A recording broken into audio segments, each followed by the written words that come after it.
우리 함께 주님 찬양하겠습니다. 찬송가 222장으로 주님 찬양합니다.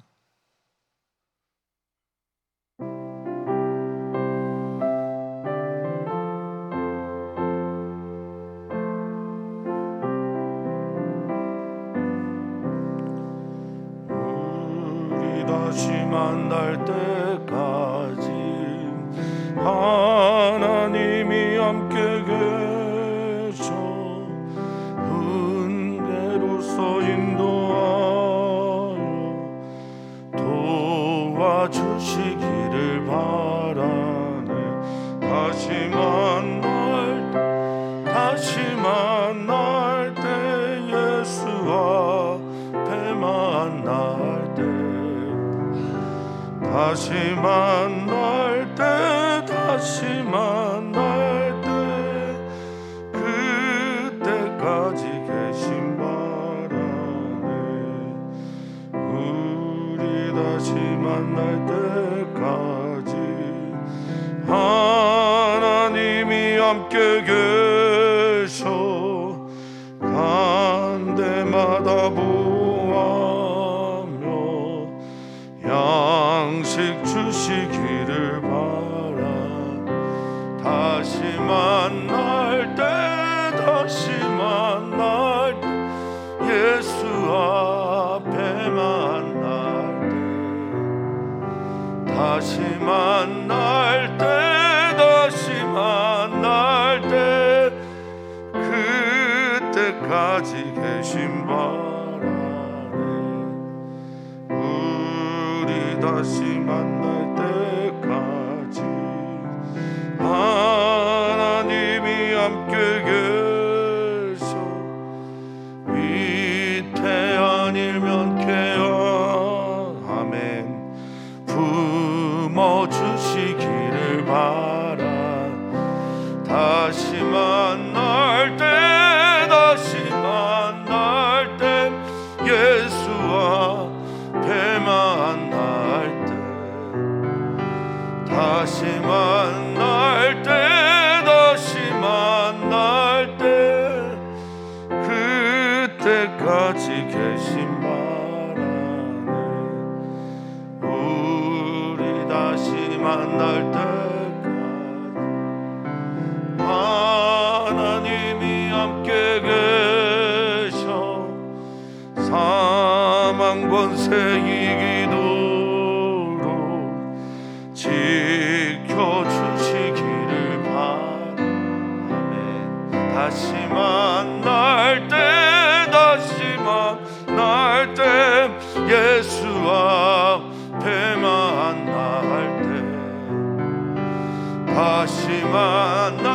때 다시 만날 때 그때까지 계신 바라. 아멘. 우리의 삶의 여정 속에서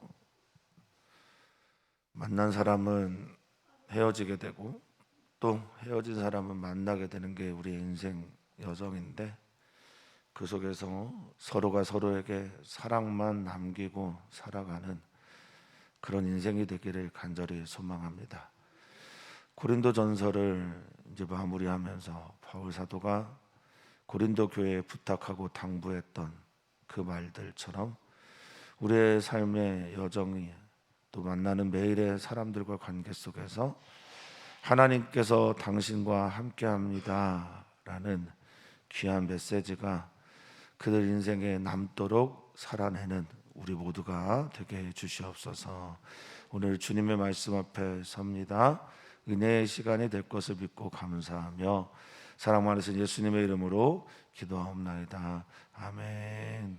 아멘. 하나님의 말씀입니다. 고린도전서 16장 1절에서 12절까지 말씀입니다. 고린도전서 16장 1절에서 12절까지 말씀입니다. 한 목소리를 읽겠습니다. 성도를 위하는 연보에 관하여는 내가 갈라디아 교회들에게 명한 것 같이 너희도 그렇게 하라.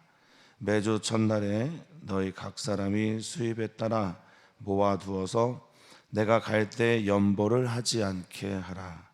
내가 이를 때 너희가 인정한 사람에게 편지를 주어 너희의 은혜를 예루살렘으로 가지고 가게 하리니 만일 나도 가는 것이 합당하면 그들이 나와 함께 가리라. 내가 마게도냐를 지날 터이니 마게도냐를 지난 후에 너희에게 가서 혹 너희와 함께 머물며 겨울을 지낼 듯도 하니 이는 너희가 나를 내가 갈 곳으로 보내어 주게 하려 함이라. 이제는 지나는 길에 너희 보기를 원하지 아니하노니 이는 만일 주께서 허락하시면 얼마 동안 너희와 함께 머물기를 바람이라. 내가 오순절까지 에베소에 머물려 함은 내게 광대하고 유효한 문이 열렸으나 대적하는 자가 많음이라.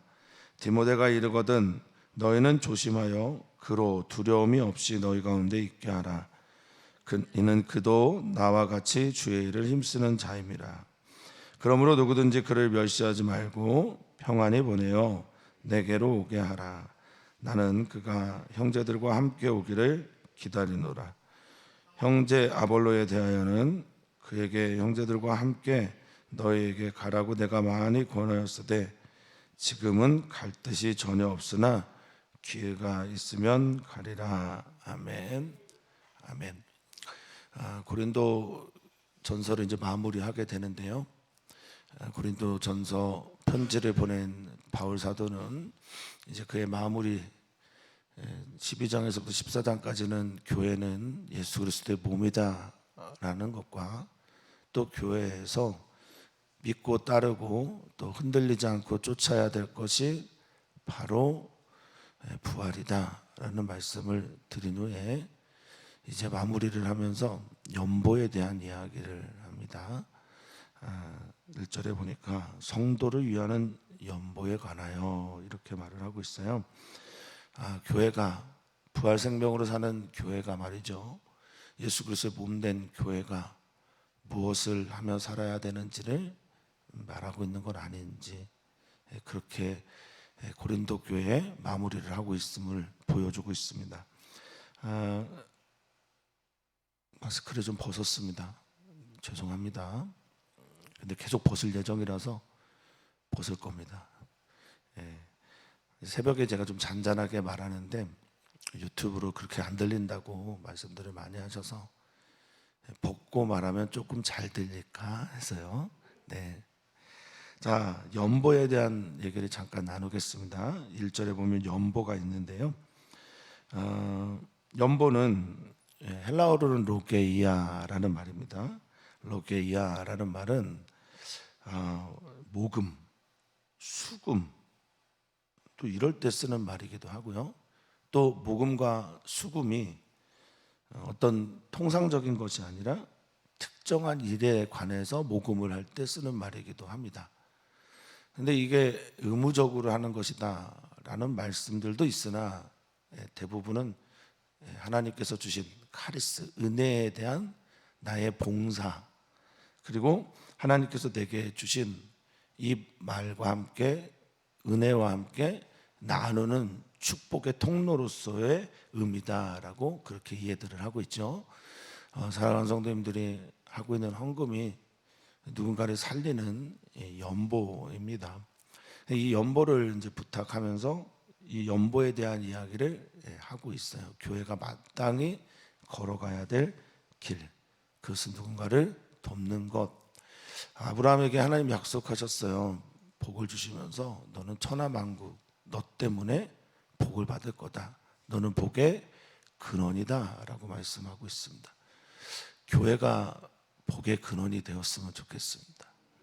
복의 근원이라는 것은 복을 나눈다라는 의미와 함께 아니겠습니까? 근원은 어찌됐든 출발이고 출발이 확장되려면 나눔을 통해서입니다. 그러니까 우리 교회도 또 한국 교회도 이 나눔의 일들이 많았으면 좋겠습니다. 이 나눔은 결국 자기 비움에서 와요. 주님께서 이 땅에 오실 때 자기를 비워서 종의 형체를 입어서 자기 몸을 다 하나님께 드리고 우리에게 나눠주신 것 아니겠어요? 그 교회가 자기 비움이 있어야 합니다. 자기 비움은 나눔과 연결이 되고 나눔은 누군가를 살리게 되기 때문에 그렇습니다. 자, 이 연보에 관하여 말하고 있습니다. 내가 갈라디아 교회에 그렇게 편지하고 했던 것처럼 너희 다 소문 들었지? 너희도 그렇게 했으면 좋겠다. 갈라디아 교회가 했던 것처럼.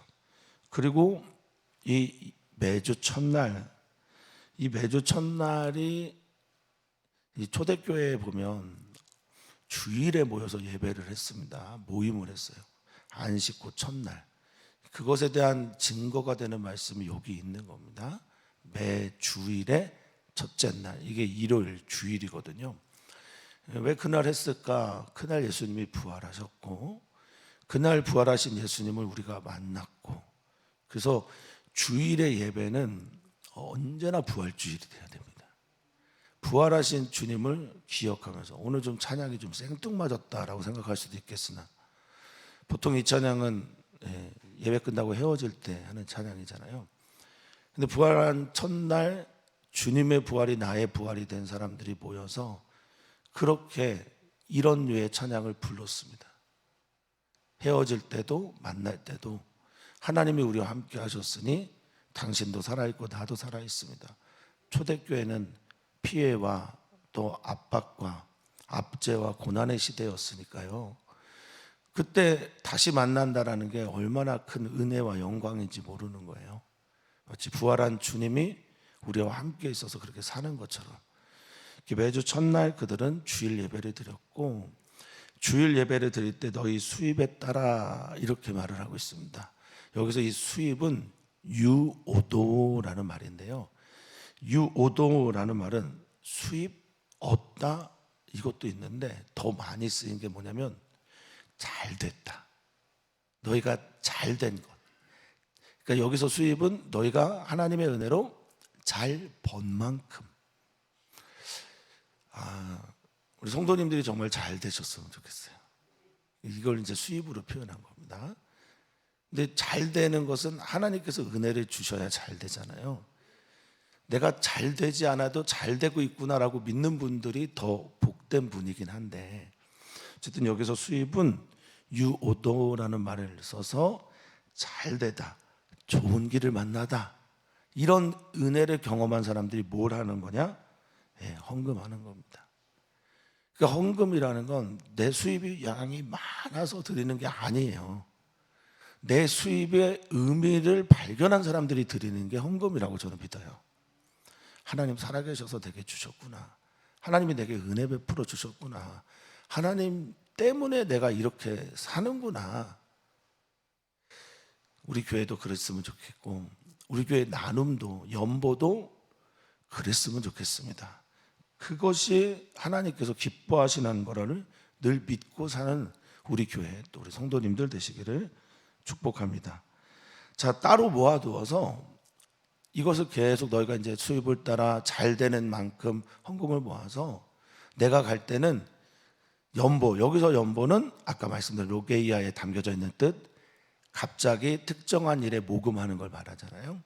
그거는 안 했으면 좋겠다.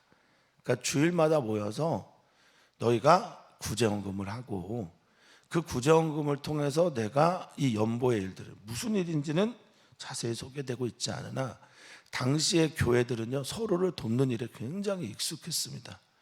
고린도 교회도 그렇고 빌립보 교회도 그렇고 심지어 로마서에 보면 바울 사도가 자기가 개척한 교회도 아니에요.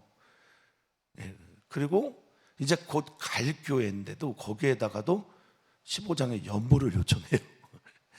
야, 교회는 도와야 돼. 우리는 그리스도의 몸이야. 그러면서 연보를 요청하거든요. 그러니까 당시는 교회는 무조건 예수 그리스도의 하나의 몸이었어요.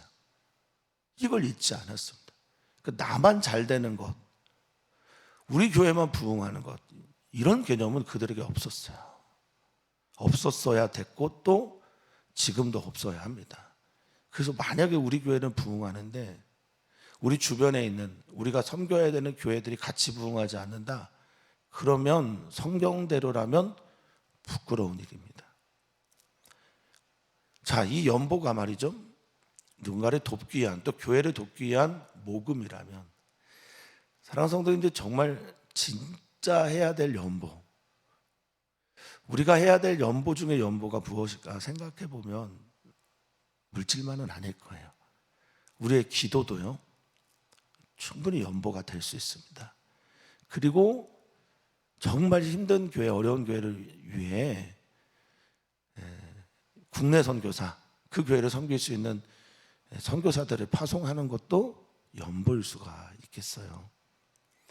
우리 교회가 정말 비워져서 나눌 수 있는 그런 교회의 걸음을 걷고 그런 본이 될 수 있는 교회가 된다면 얼마나 좋을까. 말만이 아니라, 알미 아니라 교회의 방향과 삶도 그렇게 되기를 꼭 기도해 주시기를 부탁드립니다. 자, 그러면서 이제 이 연보와 또 편지를 가지고 어디를 향해 가느냐 나오는데, 당시에 이제 예루살렘이 기근을 경험했다라는 얘기들이 있어서 예루살렘 교회에 가게 된 그것을 말합니다. 그런데 3절에 보니까 연보를 바울 사도가 뭐라고 표현했는지 보십시오. 내가 이럴 때 너희가 인정한 사람들에게, 너희가 괜찮다라고 여긴 사람들에게 편지를 주어서 무엇을 가져간다고 말합니까? 너희의 은혜, 이렇게 말하고 있어요. 은혜, 카리스죠. 하나님께서 내게 주신 사랑과 선물, 자격 없는 사람들이 받는 큰 은혜, 사랑, 자비 등을 말할 때 쓰는 말을 지금 바울 사도도 쓰고 있는 거예요. 너희가 받은 은혜의 호의를 내가 가지고 가는 거야. 예루살렘에 가지고 가게 되는 거야 라고 말하고 있어요. 은혜 받은 사람이 은혜를 베풀죠. 하나님의 사랑을 경험한 사람이 사랑을 나눕니다. 그러니까 우리는 주께 받은 은혜를 주님께서 주신 은혜로 여긴다면 그것을 나누고 베풀어야 됨을 말하고 있습니다. 바울 사도는 은혜를 가져다 주는 것이다 라고 말했습니다. 그리고 만일 합당하다, 내가 가는 게 적절하고 맞고 함께 가는 게 좋다, 그러면 내가 너희와 함께 갈 것이다 라고 말합니다. 이제 함께 가는데 어떤 방법으로 가느냐, 어떻게 가느냐. 지금 이제 바울 사도는 에베소에 있어요. 에베소는 지금의 터키 지역인데요, 다시 거슬러 올라가서 5절에 보니까 마게도냐, 지금 이제 우리가 성경에 보면 빌립보 지역입니다.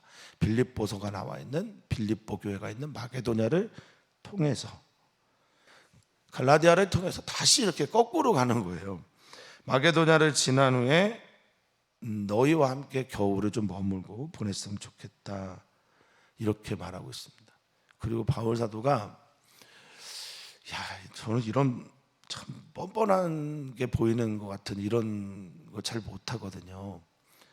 근데 너희가 나를 좀 머물게 하고, 6절입니다. 그리고 겨울도 지낼 수 있으면 겨울도 지내고, 그리고 내가 거기에 머물면서 너희가 나를 예루살렘에 또 파송 좀 했으면 좋겠다.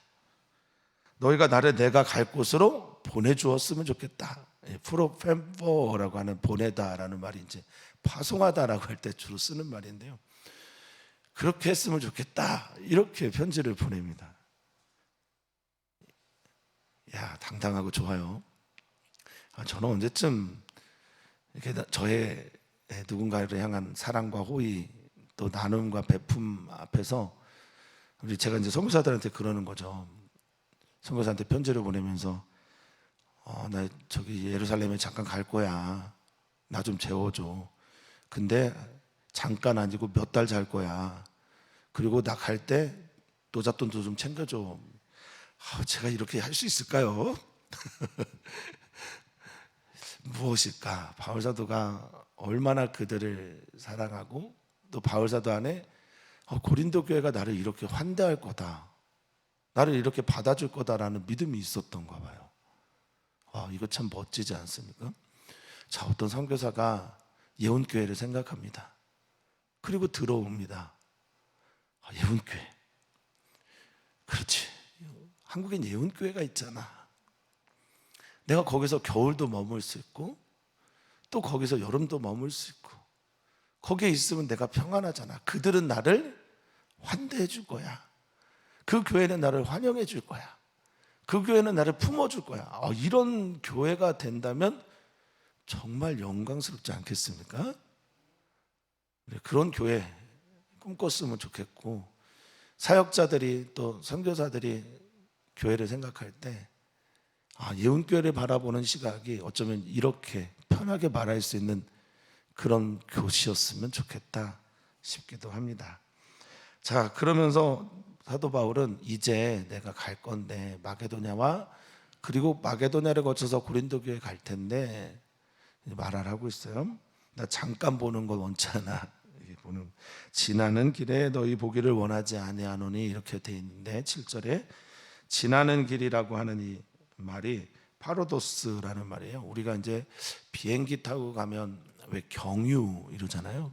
잠깐 거쳐가는 이 경유라는 말이 파로도스입니다. 파라와 호도스라고 하는 길, 합성어인데 잠깐 지나가는 것. 경유 하듯이 내가 너희를 보는 걸 원하지 않고, 너희가 참 문제가 많으니까 내가 너희 교회에 좀 머물러 있어서 얼마 동안 너희와 함께 있기를 원한다라고 말합니다. 그런데 전제가 있네요. 그 전제가 뭐죠? 7절에 만일 주께서 허락하시면 이라고 되어 있죠. 주님이 사실은 허락을 안 하셨죠. 그래서 바로 예루살렘으로 가게 됩니다만, 자, 주님이 허락하시면 이게 우리들의 삶의 고백이 되어야 됩니다. 오늘 꼭 붙잡고 가셨으면 좋겠어요. 주님이 허락하시면, 주님이 원하시면, 주님이 승낙하시면, 주님이 인정해 주시면, 우리의 걸음이 주님보다 앞설 수 없는데 앞설 때가 있고요, 주님보다 더 앞서 가다가 낙상사고를 경험하는 경우들이 얼마나 많은지 모릅니다.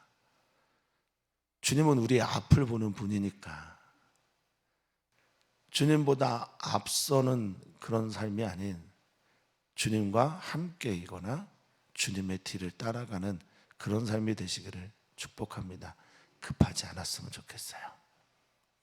주님이 허락하시면 에피트레포라는 이 헬라어 승낙, 허락, 받아들임 이런 말인데, 주님이 인정하고 받아들이는 그런 삶의 여정에 서 있기를 축복합니다.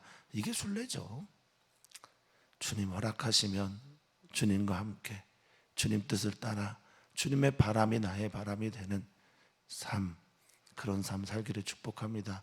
우리 예수님이 아버지가 일하시니 내가 일한다 이렇게 말씀하셨거든요. 바울 사도뿐만 아니라 그들을 따르는 속사도들, 또 그 이후의 교부들이나 교회는 마땅히 주님이 일하시니 나도 일하는 게 돼야죠.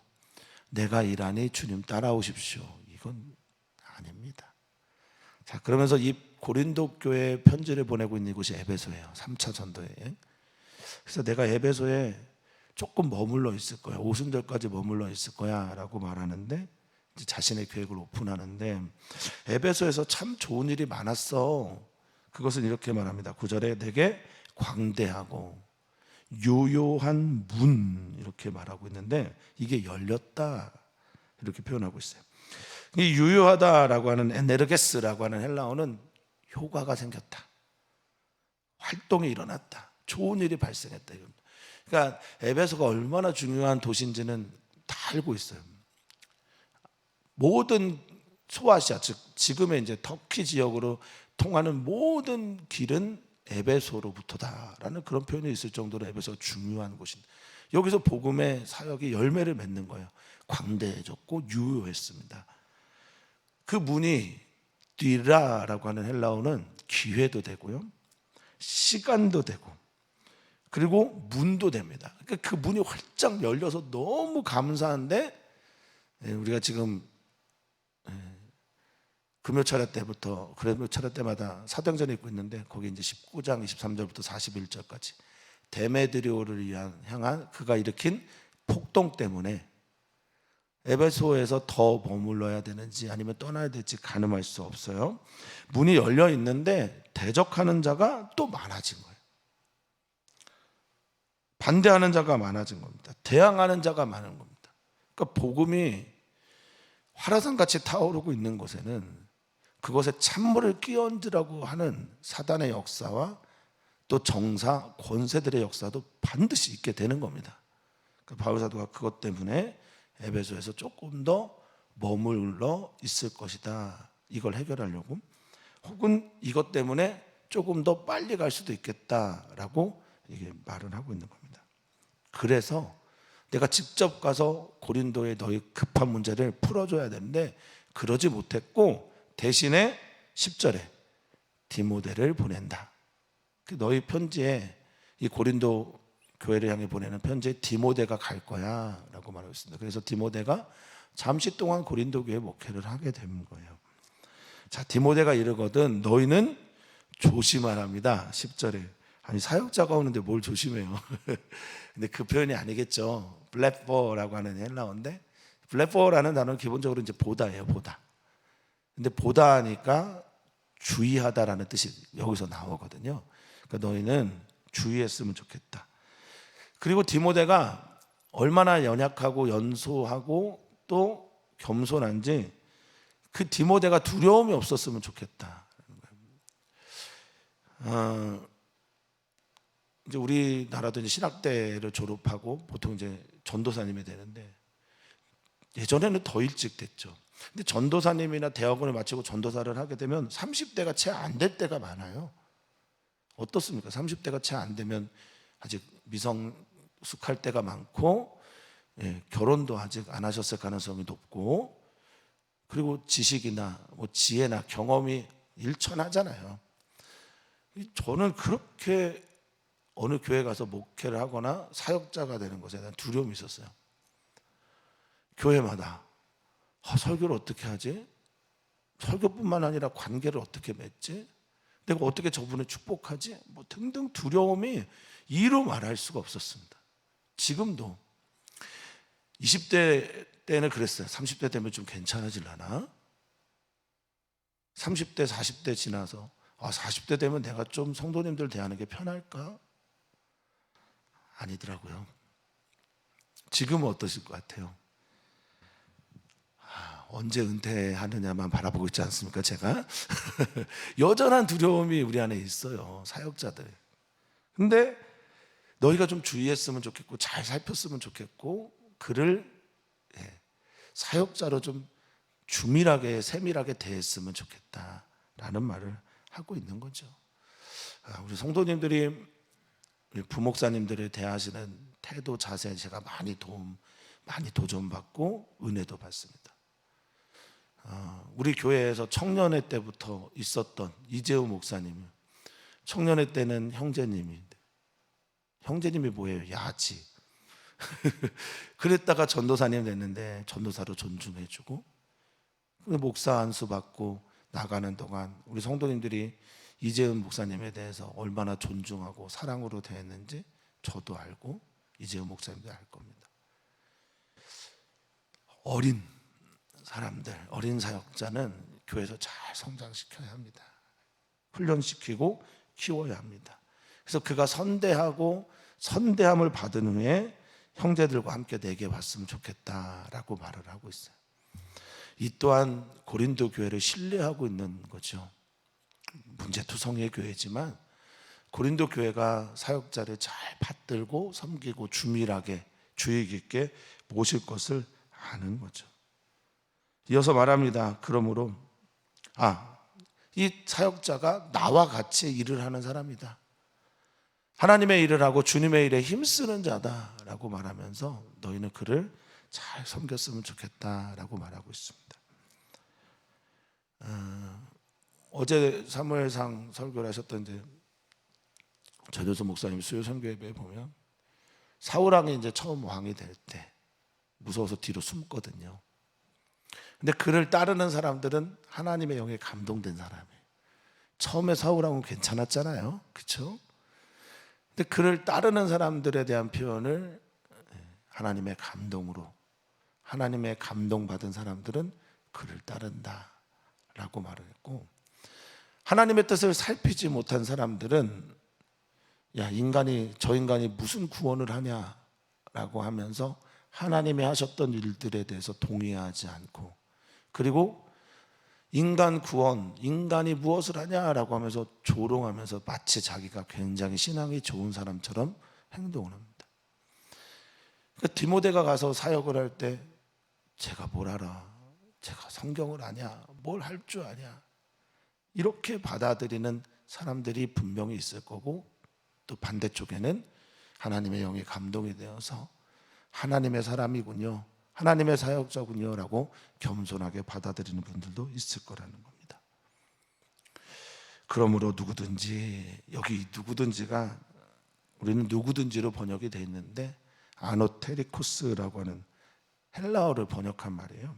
근데 기본적으로는 높은 자리에 있는, 특히 높은 자리에 있는 사람들, 특히 영향력이 있는 사람들, 특히나 더 많은 것을 가지고 있는 사람들, 누구든지 그를 멸시하지 마라, 업수히 여기지 마라, 경히 여기지 마라. 그리고 평안히 보내어 가거든 잘 섬겨주고 평안히 내게 다시 보내어 줘라. 내가 그 디모데, 그리고 함께 보낸 에라스더라고 하는 재무 담당자, 이 둘을 내가 기다리고 또 함께 오기를 바라고 있다라고 말하면서 디모데에 대한 얘기를 합니다. 또한 고린도 교회에서 아볼로 예를 들었었죠. 사역자 아볼로, 성경 말씀을 잘 푸는 아볼로에 대한 얘기들도 했는데, 아볼로가 이제 거기서 잠깐 사역을 했어요, 고린도 교회에서. 그리고 나와 있는 것 같습니다, 지금 이 글의 내용으로 보면. 아볼로 내가 너희한테 보내주려고 자꾸 말했는데 아볼로가 그럴 마음이 없다, 그럴 의지가 없다, 그런 뜻이 없다. 그래서 그를 비난하려는 게 아니라, 여기 보면 형제 아볼로라고 말했으니까 비난 아니라 기회가 있으면, 하나님이 또 허락하시면, 이런 말이겠죠. 유카이레오라는 말이 기회가 있으면인데, 유카이레오는 하나님의 때가 되면 이런 의미도 돼요. 카이로스라고 하는 하나님의 시간과 유라고 하는 좋다, 잘되다 라는 뜻의 합성어니까, 그러니까 하나님의 시간이 되면 그도 갈 수 있을 것이다 라고 말합니다. 고린도전서 15장에서 끝났는데, 이제 PS 수신처럼 덧붙이는 말처럼 16장에 있는 것처럼 그렇게 읽는 분들도 계시지만, 그러나 16장도 매우 중요합니다. 우리들의 실천적인, 우리가 하나님으로부터 어떤 말씀을 받았을 때 우리의 삶의 열매가 어떻게 나타나야 되는가에 대한 이야기를 하는 것이라서 16장도 매우 중요합니다. 사랑하는 성도님들의 신앙의 암과 믿음, 이 모든 것들은 우리들의 삶 속에서 끊임없이 나타나야 될 줄 믿습니다. 그런 은혜가 오늘도 계속되기를 바랍니다.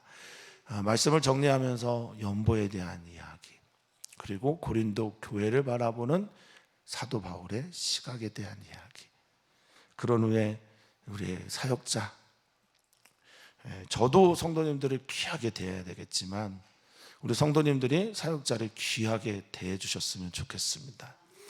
저도 사역자들을 귀하게 대해야 되겠지만 우리 성도님들이 사역자를 귀하게 대하는 건, 그러면 우리한테 좋아요. 그게 우리에게 복입니다. 제가 전 목사님이랑 사이가 안 좋으면 제가 수요 선교 예배 때 설교 시간에 은혜가 되겠습니까? 이게 우리에게 복입니다. 그를 선대하고 귀하게 여기는 것이 우리에게 복이란 말씀입니다. 자, 오늘 이 말씀 정리하면서 우리 교회가 나가야 될 방향에 대해서 기도해 주시고요. 그리고 우리 가정 안에 사랑이 넘치는 가정이 되기를, 교회가 되는 가정이 되도록 기도해 주시고요. 우리 선교사님들을 위해서 기도해 주실 때, 우리 사랑하는 선교사님들이 우리 교회를 생각할 때 바울 사도가 야, 나 너네 집에 가서 좀 머물게 라는 그런 말 할 수 있을 정도로 우리 교회를 좀 편안하게 생각하는 우리 선교사님들 되도록 그렇게 기도해 주시고요. 대한민국과 또 선교사님들의 삶 위해서도 기도 부탁드립니다. 하나님, 교회가 교회 되었으면 좋겠습니다. 하나님, 우리 교회가 주님께서 기뻐하시는 바로 그 교회가 되기를 간절히 소망합니다. 연보하는 교회가 되었으면 좋겠습니다.